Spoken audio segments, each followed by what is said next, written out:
Selamat pagi, selamat kembali kita bertemu dalam doa pagi GPDI Budi Mulia.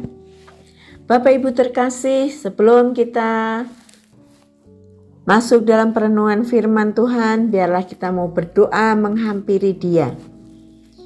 Haleluya, mari kita sama-sama satukan hati, kita mau berdoa. Oh haleluya Tuhan, terima kasih buat penyertaan-Mu, perlindungan-Mu sepanjang malam hingga pagi ini. Terima kasih Tuhan, Engkau baik dan sungguh sangat baik. Kasih-Mu tak berkesudahan. Rahmat-Mu selalu baru setiap pagi. Besar setia-Mu.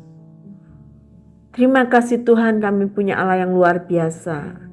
Allah yang mulia, Allah yang perkasa, Allah yang tak pernah meninggalkan kami, Allah yang selalu menyertai. Tuhan, sungguh kami limpah dengan syukur karena perbuatan-Mu yang ajaib atas kami umat-umat yang percaya kepadamu. Tidak ada satupun hal yang mustahil bagi Engkau ya Tuhan. Engkau sanggup memelihara hidup kami dengan cara-cara-Mu yang luar biasa. Terima kasih Bapa. Pagi hari ini biarlah kami akan mendengar sebagian kecil daripada firman-Mu. Tapi kami percaya Tuhan, Engkau yang akan mengurapi hamba-Mu, yang akan menyampaikan sharing firman Tuhan pagi hari ini. Biarlah kuasa Roh Kudus yang menuntun kami. Tuhan, kami minta pengurapan dari tempat yang maha tinggi. Pakai kami sebagai alat-Mu, menyampaikan apa yang menjadi mau Tuhan. Terima kasih Bapa. Demikian juga dengan hamba-hamba-Mu, Bapak Ibu yang mendengar, yang mengikuti acara ini. Bapa, Engkau melimpahkan berkat-berkat-Mu melalui firman Tuhan, sehingga semuanya boleh dikuatkan imannya, sehingga semua boleh menikmati berkat-berkat Tuhan. Terima kasih Bapa. Terima kasih Tuhan Yesus. Kami mengucap syukur dan kami alaskan doa kami. Haleluya. Amin. Bapak Ibu terkasih, pagi hari ini ayat firman Tuhan akan kita ambil di dalam Matius yang kelima, ayat yang ketiga. Matius 5 ini terkenal dengan khotbah di bukit ya. Bapak Ibu, demikian bunyi firman Tuhan. Satu ayat akan kita baca. Matius 5 ayat yang ketiga, berbahagialah orang yang miskin di hadapan Allah, karena mereka lah yang mempunyai kerajaan surga. Haleluya. Bapak Ibu, ayat ini diawali dengan kata berbahagia. Menurut saya berbahagia itu adalah orang yang bisa menikmati dan bisa mengucap syukur atas segala keadaan, atas segala berkat yang ada, baik berkat besar ataupun berkat kecil. Secara normalnya Bapak Ibu, setiap manusia itu ingin hidup berbahagia. Banyak orang berpikir bahwa bahagia itu kalau kaya, bahagia itu kalau sukses. Pagi hari ini saya katakan bahwa bahagia bukan monopoli orang kaya, bukan monopoli orang sukses, dan bahkan saya katakan tidak selamanya orang kaya ataupun sukses itu bisa hidup berbahagia. Ya, saudara, banyak di antara orang kaya, orang sukses, orang tenar, mereka tidak memiliki kebahagiaan. Kita lihat atau kita dengar dari berita bahwa ada banyak orang yang kaya, orang yang tenar, orang yang sukses. Mereka mengakhiri hidup dengan cara yang tragis. Itu tandanya tidak ada kebahagiaan. Jadi, bagaimana dengan firman Tuhan yang pagi hari ini kita baca? Bahwa mengatakan berbahagialah orang yang miskin di hadapan Allah. Karena mereka yang empunya kerajaan surga. Jadi kalau berdasarkan firman Allah, sepertinya bertentangan dengan hukum dunia, saudara. Menurut orang dunia, pandangan orang dunia, orang yang bisa berbahagia adalah orang yang kaya. Kepengen apa saja bisa beli. Kepengen sesuatu bisa tercapai. Saudara, tapi firman Tuhan katakan bahwa berbahagialah orang yang miskin di hadapan Allah. Jadi sekarang yang menjadi pertanyaan adalah miskin yang seperti apa? Ya, saudara. Bapak Ibu yang dikasihi Tuhan, kita perlu tahu bahwa kata miskin di dalam firman ini, di dalam kalimat ayat 3 dari pasal 5 kitab Injil Matius ini bukanlah berbicara tentang miskin secara materi. Bukanlah berbicara tentang miskin karena harta. Namun di sini kata miskin ini adalah miskin secara rohani. Dengar baik-baik ya Bapak Ibu, bahwa miskin secara rohani itu dikatakan Tuhan, berbahagialah orang yang miskin secara rohani di hadapan Tuhan. Ya. Jadi miskin secara rohani di hadapan Tuhan itu seperti apa? Bapak Ibu, orang kata miskin ini tadi sudah dikatakan bukan soal materi tapi lebih kepada soal rohani. Di hadapan Tuhan secara rohani, yaitu orang yang merasa dirinya tidak mampu berbuat apa-apa tanpa Tuhan.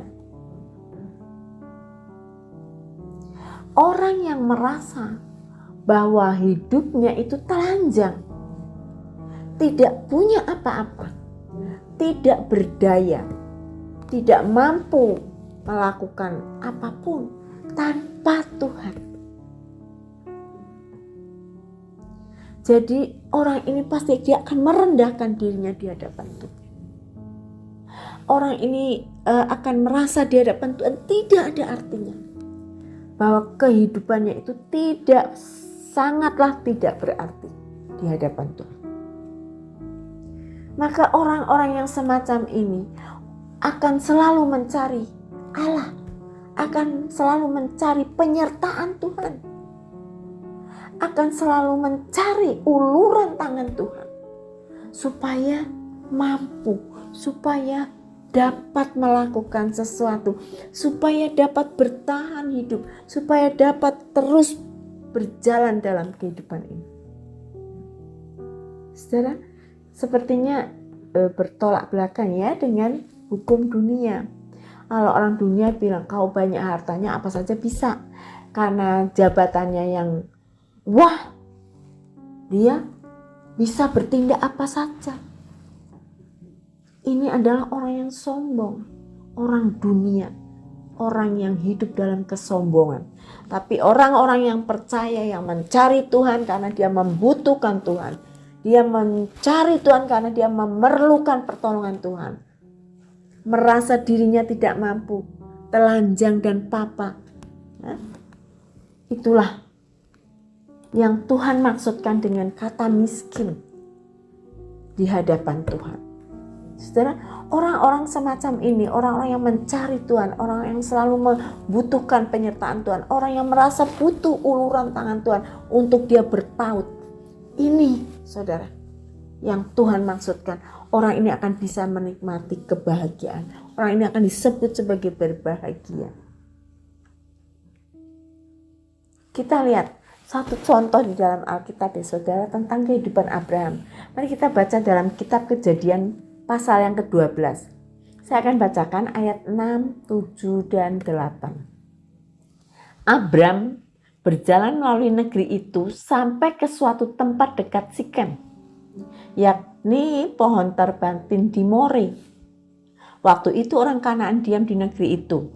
Ketika itu Tuhan menampakkan diri kepada Abram dan berfirman, Aku akan memberikan negeri ini kepada keturunanmu. Perhatikan saudara, maka didirikannya di situ mezbah bagi Tuhan yang telah menampakkan diri kepadanya. Ini sikap Abraham. Kita akan baca ayat selanjutnya, yaitu yang ayat yang ke-8. Kemudian ia pindah dari situ ke pegunungan di sebelah timur Betel. Ia memasang kemahnya dengan Betel di sebelah barat dan Ai di sebelah timur. Perhatikan saudara, lalu ia mendirikan di situ mezbah bagi Tuhan dan memanggil nama Tuhan. Haleluya. Saudara, ayat ini kita baca bahwa kehidupan Abraham, setiap dia berjalan ke suatu tempat, dia di situ akan mendirikan mezbah.